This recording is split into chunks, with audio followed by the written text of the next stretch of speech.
இன்றைய இதமான காலை தென்றலில் அனைத்து அன்பு உள்ளங்களுக்கும் என் இனிய காலை வணக்கம். இன்று ஒரு குறள், அதிகாரம் 36, குறள் எண் 355. எப்பொருள் எத்தன்மைத்து ஆயினும் அப்பொருள் மெய்ப்பொருள் காண்பது அறிவு.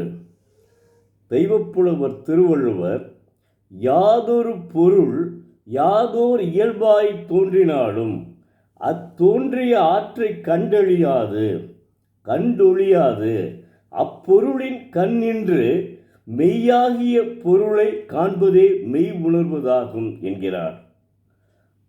எப்பொருள் எத்தன்மைத்து ஆயினும் அப்பொருள் மெய்ப்பொருள் காண்பது அறிவு.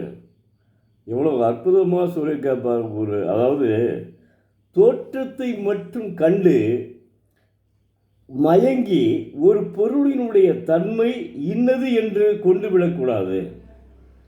அதாவது அதனுடைய உண்மைத்தன்மையை கண்டு அறிந்து ஆராய்ந்து அறிய வேண்டும். இப்போ உதாரணத்திற்கு உப்பும் சர்க்கரையும் ஒரே மாதிரி தோற்றத்தில் இருக்கும். ஆனால் உப்பினுடைய சுவை வேறு, சர்க்கரையினுடைய சுவை வேறு, சீனியினுடைய சுவை வேறு. ஆனால் தோற்றத்தில் ரெண்டும் ஒன்றாக இருக்கிறது.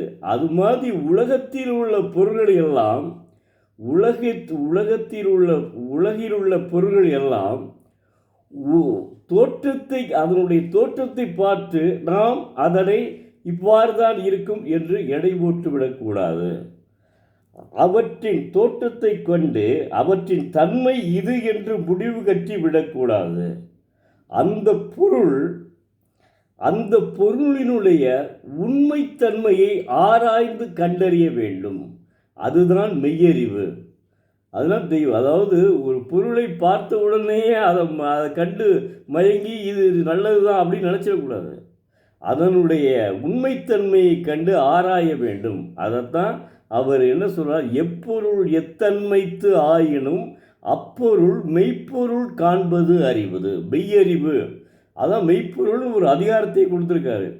மாணவ செல்வங்களே, தினமும் ஒரு திருக்குறள் படியுங்கள். நம்முடைய தமிழ்நாட்டினுடைய பண்பாட்டை காக்கும் தூண்கள் நீங்கள்தான்.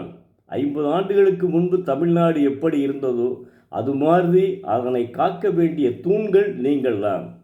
நன்றி. நாளை மீண்டும் ஒரு குறளுடன் உங்களை சந்திக்கும் எழுத்தாளர் சோ. பரமசிவம், மதுரை.